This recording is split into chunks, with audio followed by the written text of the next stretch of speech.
And that is just for the first 25. Ingon bitaw ko, it's good to have the mayors introduce the festival rather than just a title card and the name of the mayor and vice mayor. Because this time, nandun na yung mukha nila. They are now heavily invested in the festival itself. Kaya, pag-introduce nila sa kanilang festival, alangan naman na yung susunod na festival, pangit. Kaya nga, you have seen, grabe yung pag-level up ng lahat ng festivals natin. And which is why I chose to speak again, unprecedented. Because the technical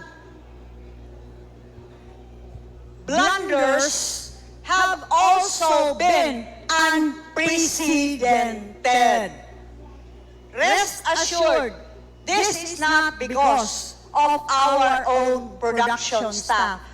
You know, I graduated from the University of the Philippines, Diliman, with a degree on broadcast communications. I know the difference between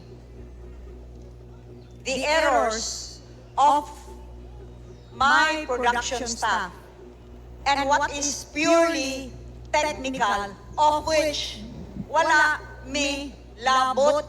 It is beyond our control. When audio is cut off, when part of the LED is blanked out, and when just as the contingent is about to perform or in the middle of it, putol, it's cut off. If ever at all, since we are paying them millions, they should have reviewed the submitted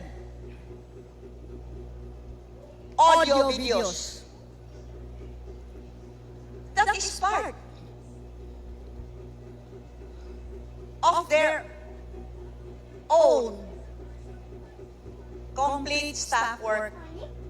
So I ask the Board of Judges to please disregard all of the technical boo-boos of Alberca.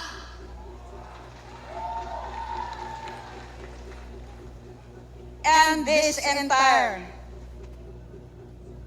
system, kaya nag-abang, we are only renting this. Rest assured, next year, the province of Cebu will purchase its own. And never again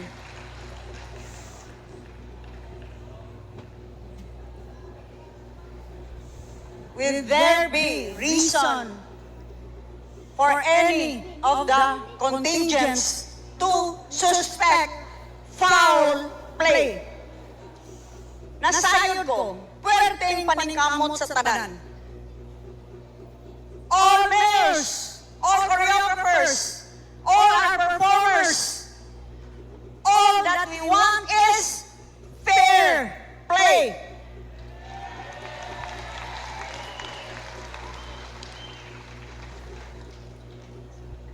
Lingo-lingo na nagkupot dias audio ay, pero rest assured, nanay dagang pulis nga nagbarog dias likod. Di na sila kauli, hindi guman ani. What can I do? Kung isuod na nadaan nila, ilan na nadaan yung program. What can we do, Board of Judges, if, because it gets to be too suspicious when ang pinaka-book-out na to nga festivals, mao'y madaot.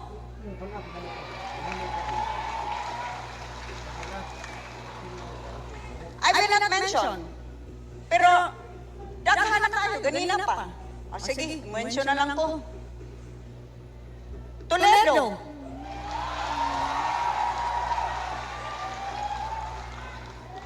In the middle of it, Pau.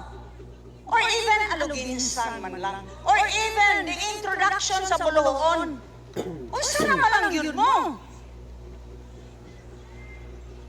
Bisag Boljoon na. That was supposed to set the direction for Pasigarbo sa Subo. With the presence of the Vice President and the First Lady. And what did you do? Palpak!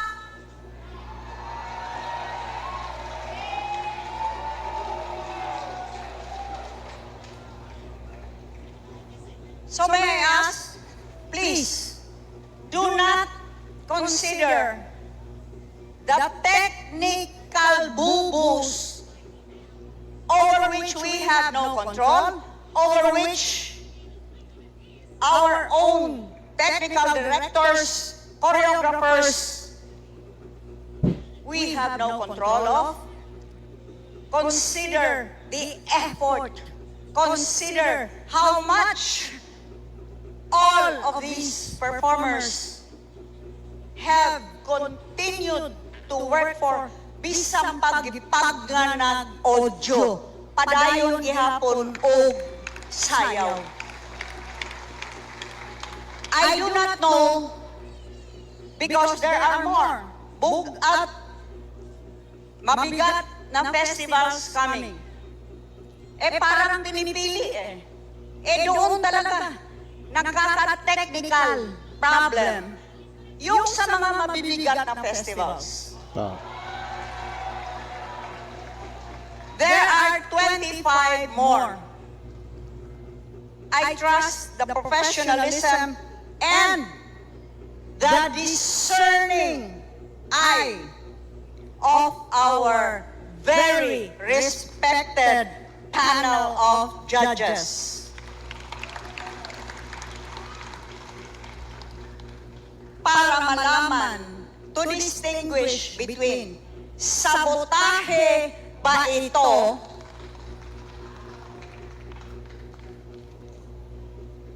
at kahit na isabotahe,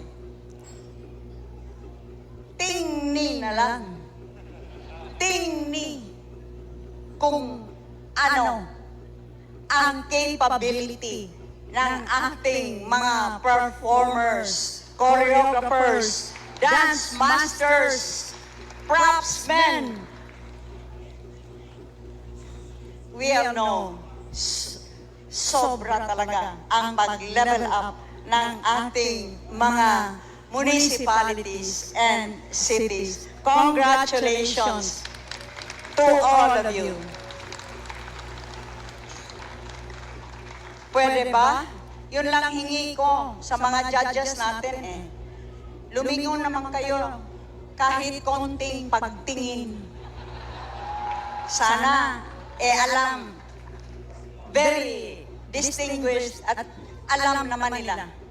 If it's a technical problem, please do not take it out against our contingent. Maraming salamat po.